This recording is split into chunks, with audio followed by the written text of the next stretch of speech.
Hello to you, my Otaku crew. It's Rachel here. What is up? I am here for the next part of the Champa / Theorist tutorial. So we're going to get down to the nitty gritty now and start making the head base for the cosplay. So as you can see, here is my Beerus head that I made for SeonCon, and yeah, I love this cosplay. It's probably one of my favourites I've made so far, and probably the one I've had the most compliments on. But I didn't make it for compliments, I made it for fun. So and we're going to start on Champa's head base now. So as you can see, he is Mr. Beerus himself, looking quite quite scary. I am planning to wear him for Halloween and MCM Expo. So I'm going to show you the step-by-step process of how I made the head sculpt. Champa will be slightly different, obviously, because he has chubbier cheeks. So I'm going to do quite a slightly different face sculpt, and his eyes are slightly different. He doesn't have these like Beerus does, so I'll have to accentuate the eye area up here, more of his eyebrow and forehead. So I have found a cosplayer online that actually made a sculpt, so I kind of took some inspiration from his build. So I hope you don't mind. So basically it kind of looked like this. This was just a rough sketch I did while I was on my break. Not a video with Kofi well, by the way, I just worked there. So as you can see, kind of like compared to Beerus, like the eye parts, they have to be a little bit bigger. I have to make the snout a little bit smaller, and I have to make his jaw a little bit bigger, more on the chin, because he's kind of got like a short jaw, and I'll have to add more around the bottom of the face as well. As you can see, I pretty much did Beerus quite slim, obviously, because he has quite a lot of angles on his face where he's quite slim, because he's more of a skinnier version of a Sphinx cat. So I'm going to have to sort of kind of wing it as I go along, but for now I am just going to show you how I made the basic head base. So first up, what we're going to do is make the top of the head, the inside. So this is how I did it. I have actually pre-made it, as I was in a bit of a rush and I needed to make sure it fit my partner's head because he's at work. So I don't always have the chance to try everything on him, and I want to make sure it all fits. So this is the base of the head. So what I did was I took a long strip of 1-inch foam. I got this foam via Amazon. You can get a couple of meters for about under £10. So it's a really good cheap material to use if you're building head bases. Obviously you want foam because it's not heavy, and using like carving foam and stuff like that, it's an absolute pain and takes ages, and it's relatively heavy. So like I said, a long strip of foam, probably about nearly half a meter long, but it depends on the size of your head. So basically you measure it between sort of like your eyebrow area and on your forehead, and then once I've glued that, I had to do quite a few layers because the foam absorbs the glue a lot. I don't use cement or any other glues. I just use hot glue as it sticks and it doesn't melt the foam. So yeah, I had to do quite a few layers just to make sure it holds. Then after I've let it dry, I had to put in some pins for it to hold. I do another strip across the head, so this will go widthways across your head, and again had to do quite a few layers of glue. And then I got 2 short pieces of foam, and this is just to go on around the front of the head and the back of the head. And basically what this does, it really keeps it in place, as the foam does grip a lot. So I leave about a 1 or 2 centimeter gap around the sort of the base of this, so it's not too tight, so it's not pinching your head while you're wearing it, but it's also just a lot easier to take off. As when I did Beerus, I made the design on the back so that I could just slide it off. As people saw at SeonCon, I had like the facial part open, so my face was sort of out of the jaw, and it basically makes it a lot more comfortable to take off, and it's a great way to sort of cool down, because it does get incredibly hot in there. So unless you're like kind of skilled in putting a fan or something in there, then yeah, then you won't be as hot. But the next part I am going to do is to make some foam triangles to go in these sections, so it just gives some more structure. And also when we put on the ears with the wooden dowels, it gives something to hold on to, and we can glue it in. So I'm just going to cut out the foam and glue it in.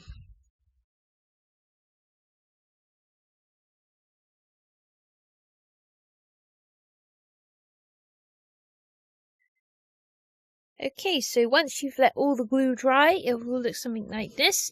Something just to do after you have glued and it's dry, just to trim some of the edges down, just so they don't stick out as much through the fabric, and just, neaten it up. Doesn't have to be overly perfect, but it's better than having a load of lines coming through the fabric and it looks a bit annoying. So next up, what we're going to do is to add the face plate. So basically, it's kind of like the bucket technique. You add sort of like well, you just add a big sort of square piece of foam to the front, but I curved it round. So what I've done is I've cut mine, and I had to have my partner sit in front of me with piece of foam in front of his mouth, not front of his mouth, front of his face, so I could just get the overall gist of where to place it and where to cut the eyes. Obviously is important, because obviously if you cut those wrong, you do all the fabric and everything and glue everything, you're going to have a waste of time if they can't even see. So it's just based on to mark where they can see out of the mask whilst having the headpiece on, and then you can cut, and then obviously get a central point, and then you know where to cut the muzzle. Don't just cut it all one thing, because otherwise you're not going to have a central point and the foam's just going to fall apart. So I did cut it square, and then I just basically cut some curved shapes just to get Champa's sort of face, so I know where to put the cheeks, where to put the muzzle, and where to put the jaw. The jaw that we'll do will be last, so excuse the sunlight, it's very dark in here. So I'm just going to glue the faceplate on, and then I can start making the muzzle. Okay, so now we have our faceplate glued on. It looks quite, it's starting to sort of take shape. So as you can see, all the eye holes are attached as well. I've just got it held on with pins for the minute while the glue still dries. So next up we can add our facial detail. So next up I'm going to work on the muzzle. I've got it partially cut out already. So basically, let me just move this out of the way. We are going to do sort of a stack of layers. So basically it looks like this. It'll look a bit neater once I've got it all glued together and trimmed up. So basically I can get the muzzle shape right, and then basically glue it on the front, and then tidy it up, and then I'll add the nose last and make the nose separate, so I can just attach it and wrap the fabric around it. So let's get on with the muzzle and let's see what it looks like glued on.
So guys, this is the muzzle that I made. Unfortunately, my camera died before I realised it stopped recording, so I apologise about that. So I kind of advanced before I noticed. So this is my muzzle. The one you saw in the last video is basically this part here, but I found some sort of research pictures of a cosplayer making a Champa mask, and I thought I'd make the muzzle a little bit more sort of stouter, because obviously Champa's got a slightly smaller face and muzzle.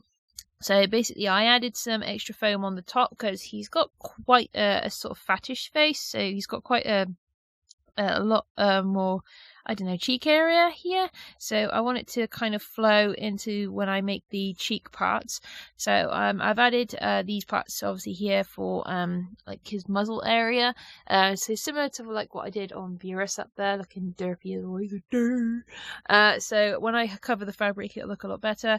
I added another part here just to give it more cat. Like I might take this off. I'm undecided yet. I'll see what it looks like on the fabric, because I want it to have like, you know, sort of like that cat pout sort of thing where they have it, you know, sort of curled up. So I might just do that just to, you know, give him some more jaw. So that will obviously go there. These are the cheek parts I've made. So I got 3 layers of foam and basically sort of trimmed them. I've had to go through a couple of multiple changes because I was a bit worried that they'd look too big and he'd look like a giant bunny. But I'm kind of happy where I want to be now, because if I do any more, it's going to be kind of pointless of me doing all the layers. So obviously I've done 2. Oops, excuse me. So these haven't actually obviously been glued on yet, because I wanted to start a little bit of fabric prep before gluing everything. So basically what I will do is, when I start, I will fabric the muzzle first because it's the easiest thing to do, and then I add it on separately. I glue it on slightly, and then with the fabric I'll do a sort of ladder stitch around the back, and it looks relatively tidy. And then the other bits of foam I've got, this is the lower jaw. So basically I got some foam, cut some slits and curved it around and then glued it. This was a pain to make. I burnt my fingers so much with hot glue, but it's worth it. And then inside, excuse me, there's 2 layers of foam. So what I'll do with this is I'll put in some black lining and then make a tongue out of felt, and then excuse me, sorry, my throat's really dry. And then add the purple fabric around it, and again invisible stitch it, and then obviously I'll make the jaw, which will go on the back. Obviously I'll add the fabric when I've added the back jaw. So I just got to wait for my partner to come around and try on the I can't get my words out today. Try on the mask for the underneath so I can mark where the Velcro needs to be, and I'm happy with the way that the jaw moves as well, because if it's too heavy, because it does feel quite weighty, I might have to edit it slightly. And then with the next part are the eyes. I'm not doing them as big as what I did with Champa's, because Beerus's eyes are a little bit more prominent, because he's more of a skinnier Sphinx cat. So I'm just trying to find my figure. So as you can see, his eyes are a little bit more bulgy, so yeah, because he's more skinny, whereas Champa's aren't really as sort of pronounced. So I've done a little just so it matches it slightly, and also it gives me a mark area where to put the foam for the outer linings, which shows the black outline, and the bias fabric, which I will be using so you can see through and the eyes look yellow. So that will be good. So obviously I've got 2 of those. So again, just cut a circle of foam and just cut it so it looks a little bit rounded, but once I've got the foam on, it will look good. And again, I'm not gluing these straight on. I am going to wrap the fabric around them. I'm going to tidy them up a little bit more, because I kind of gave up yesterday because it was quite tiring, because I've been cutting foam for nearly 8 hours straight. So I'm going to tidy these up next. These parts I'm going to make into the basically kind of like Champa's eyebrows, because his eyebrows are something more the prominent feature on his face, because he is quite cheeky and he's always sort of scowling at Beerus a lot. So I'm going to make them here, and then obviously I'm going to make a brow part to go in between. And these parts here are to go sort of between the muzzle and the cheek, just to give the face a bit more roundness to it, because I don't want the face to look completely flat, because he's a chubby buddy. So that sounds wrong, he's chubby, there you go, that's it. So he's quite stocky. So the other part I got to make is the back of the head, which I'm just going to make a sort of half moon shape to go on the back, and then basically when you slide it, because it gets incredibly hot, so it doesn't fall off and it gives a bit of hold, and obviously it makes the fabric look better, so you don't just drape the fabric on the back and it looks all baggy and messy and untidy.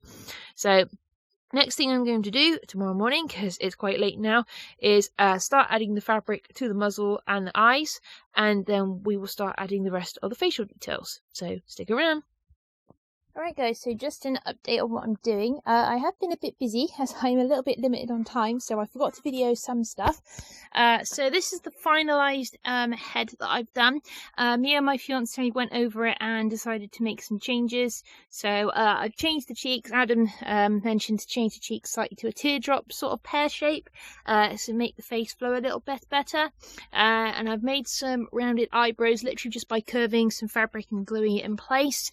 And I've added a brow for the nose, and I've also added the back plate, which will sit against the back of the head, makes it easier to slide. So just got to take the pins out of that before I add the fabric. And these are the ears, so I've added some strips of foam for sort of like the ridge of the ear. So I'm just about to cover these in fabric, and then after I've done that, I'm going to put in some wooden dowels just to the side here. So I'm going to cut a little crevice in between the foam so it's not so visible, and then the bottom part will sit inside the head, and there basically is about 1 inch, so about the same thickness as the foam, just so it holds it in place better and it keeps the ears upright. So I will do that later. And these are the pieces that I fabriced. So I've just got to sew the back of this and then start making the jaw. So this is the snout, or muzzle as fursuiters call it. So I've added the nose and I've stitched it with some very similar cotton, so it's quite well hidden, and some navy on the purple, so you can't really see it, which is pretty good. So I just got to cut off the thread and sew this part on. And this part is the lower jaw, so I got to make the back part of the jaw, which will sit against the mask, which will be worn underneath the head itself, so it will move. So I've got to try it out later on and make the actual jaw and make sure it's not too heavy, and if I need to make some meditations to it. So I'm going to start adding some fabric to these pieces, and hope you stick around.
Hey guys, so obviously it's been a while since my last update, so obviously when I was doing the ears and everything, I only had about a day deadline, so unfortunately I didn't really get to record anything as I didn't have time, and yeah, I couldn't really fart around with my camera all the time.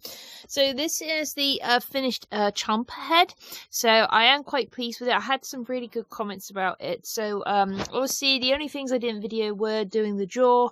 So this is the actual jaw itself, so I pretty much did the same as Beerus. I just line it with black fabric, made a felt tongue, and obviously made all the teeth out of clay, which was quite easy to do. So it looks really cool with the jaw now. The more I look at it, the more I keep thinking it looks like a really scary cartoon villain. The jaw isn't actually attached like I did my Beerus, it's just pinned in, because unfortunately I made the inside of the head a bit too small and there wasn't space for the jaw to move, but it still kind of worked when Adam moved his jaw, but it was really cool for him to wear it, and he really liked the cosplay itself. So obviously with the cheeks, obviously they look very chubby. The pearl drop I did, Adam suggested, really worked out a lot better than my original idea, as it kind of flows into the forehead a bit better. And obviously with the eyes, obviously this is the curved back foam. I literally stitched all around it to try and keep it in place and give it some shape, rather than it being all covered in fabric, and it didn't really look right. But and obviously I did the same again with the brow of the nose, sewed the jaw on as well, because I did glue it on, but it's best just to sew it on as well, just to give it some structure. I did glue it slightly, so the snout is off, but you can't really tell. And obviously I attached the ears, so when I attached the ears I hot glued them in, and also with the dowel it's 1 inch inside the actual head itself. And then obviously once I've done that, again I fold the fabric underneath, and then I sewed all around it with a ladder stitch, so you can't really see it at all. And I also did some stitching alongside the ears, so you can see the shape of the ear as well. And obviously with the eyes, I used the fursuit of fabric, which I painted with some yellow acrylic, and then I just got some basic fabric, some craft foam, or craft felt, that's the word I'm after. And then just basically cut a line, and then slowly added hot glue around the edging and glued it around to give it a bolder look to the eye, and it really makes it stand out. And the eyes are literally just some old earrings I had, so I had to go from all my earring collection and had to sacrifice some of my little sparkly earrings and paint them black, and they're basically pinned in with the backer. So the good thing about is using the earrings is that you can position them around the eye on the bias fabric. So if you want to do a photo and you want him looking a certain direction, then you can move the eyes, which is a useful feature. And obviously again on the back of the head, I literally just did a ladder stitch, so I had to do the fabric in sort of 2 or 3 sort of steps. So I basically wrapped the fabric around and then invisible stitched here. So I did the face first, and then I kind of did around the back of the head here on the top, which was a bit of a pain because getting it the right shape was impossible. So I did like a half crescent moon here at the top, and then I kind of stitched the gaps. And then I did the back. I literally just covered it in a piece of fabric and then slowly glued it around inside, and then did, like I said, an invisible ladder stitch, which makes it look better. And the earring on the top as well was a nice little feature. So I got a set of earrings in Primark for like £1, which was amazing. So I got one on Champa, and I got the other one on Beerus. There's Beerus there, looking derpy as always. Fortunately, I haven't got the mannequin mask underneath, so his jaw's not in the right place, and it's the only way I can get to display. So, I got a new haircut. So yay, in the end I'm very happy with Champa. So I hope you enjoyed the somewhat of the tutorial I did. Unfortunately, just like I said, due to my time, I didn't have time to do all the video, but I hope the tips that I did in the video will help you somewhat with your mask building. And if you have any questions or comments, please leave them below, and as always, like, share and subscribe to my channel. So until next time guys, I'm going to say sayonara, and stay nerdy, stay happy, and keep collecting and crafting. Bye!